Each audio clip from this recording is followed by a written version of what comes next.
Today I'm going to test ride Royal Enfield Classic 350. I'm standing right in front of Royal Enfield showroom near Electronic City in Bengaluru. I don't see anyone over here, man. The showroom is open, no customers. Let me see.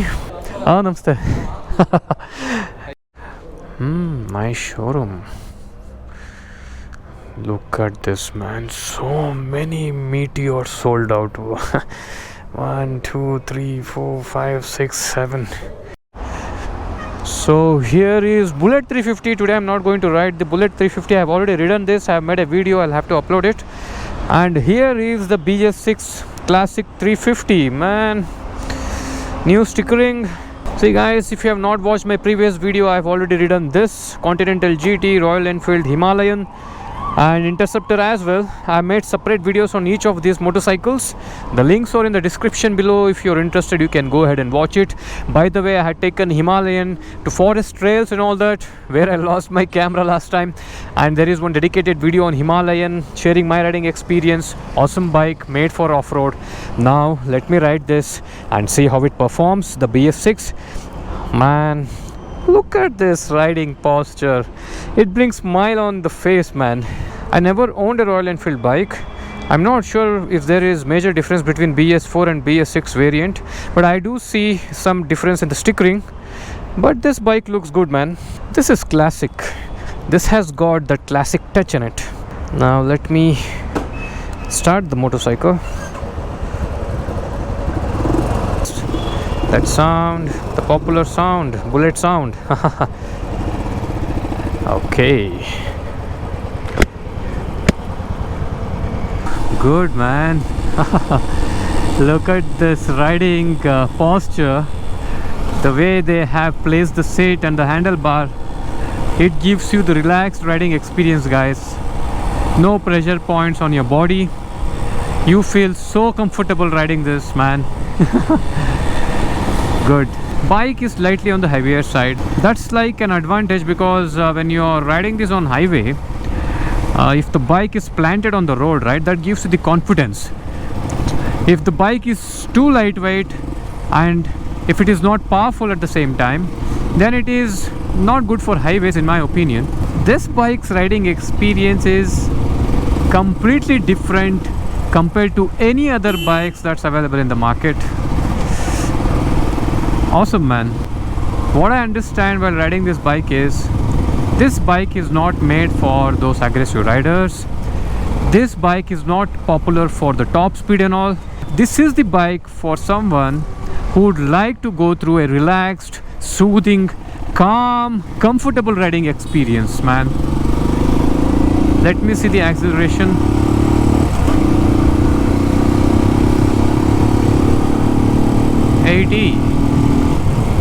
Okay, I can notice the vibration in the handlebar, mirror and the foot pegs at 70-80. What is this mirror, man? It is loose. See, they could have installed good quality mirrors, or we'll have to go for some aftermarket accessories.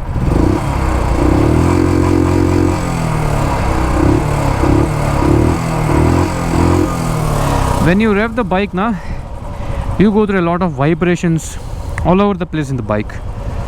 See, my cousin used to tell me, Madhu, whenever I ride Classic 350, I go through awesome riding experience.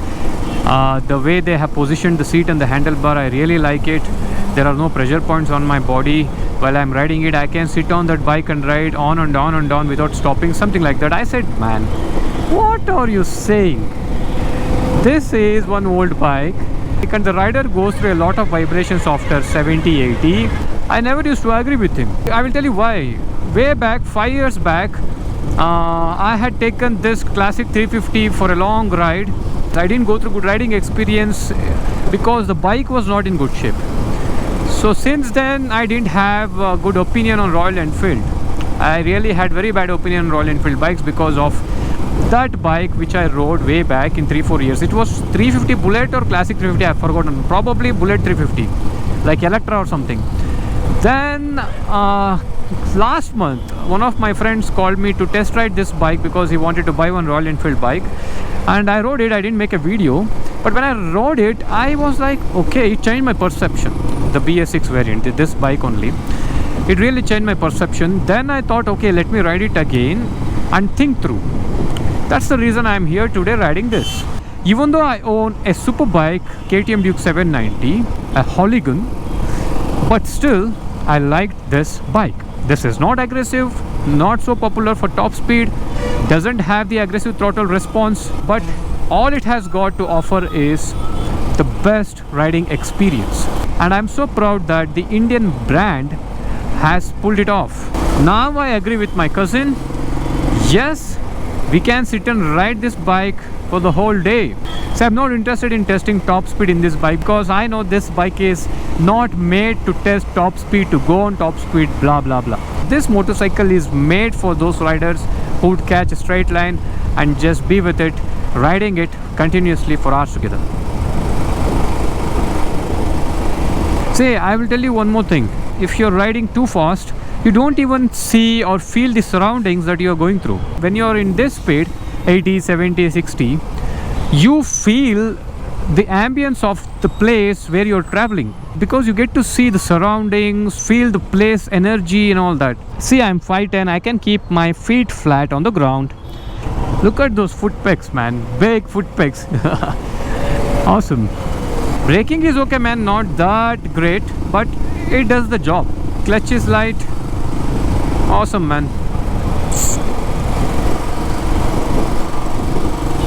I have to take left somewhere over there to figure out a bad road to check the suspension of this motorcycle. Bad road, where is the bad road? I found a bad road the other day when I rode Himalayan. So here comes the bad road, I think. Yes, this is the one I was referring to. The bad road.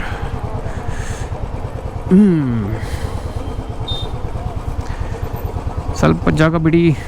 Okay.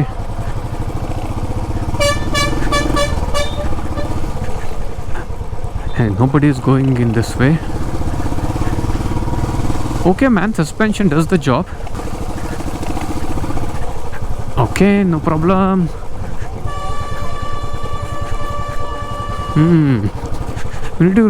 Who is honking continuously? You'll have to slow down a bit.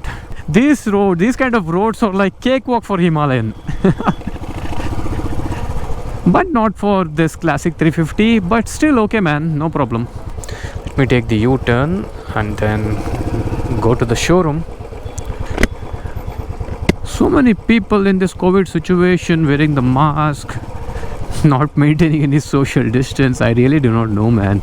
As I can notice, you can ride it in Kacha road, like the Dabba road, whatever you call it, but you may not be able to do off-road with it. But there are people who would do off-road with this bike as well, but this is not made for off-road. Good, man, let me connect to highway again.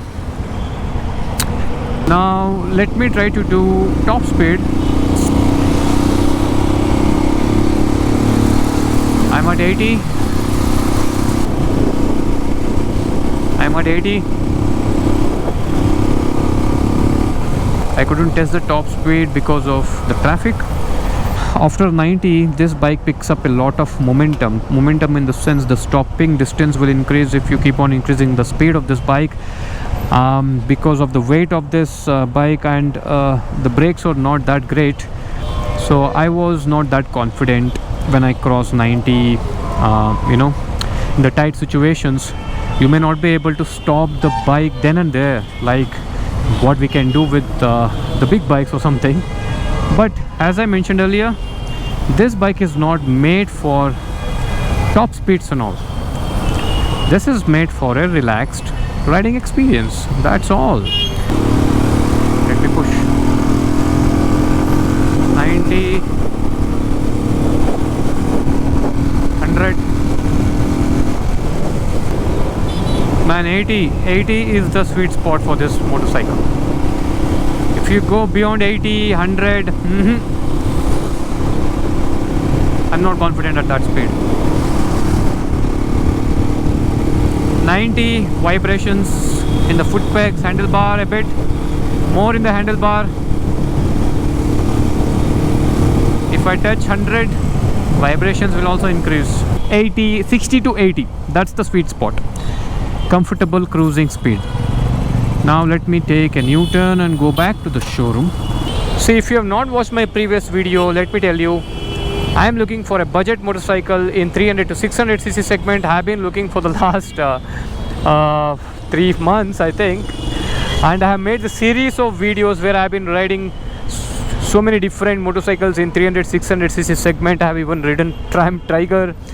I own KTM Duke 790, by the way, and we don't have good service network. We don't have the experts who can deal with the KTM Duke 790. If something goes wrong with the bike, we'll have to wait for around 2 months to get the spare parts, and there is no expertise to deal with Duke 790. All they do is, instead of fixing the problem, they just create new problems.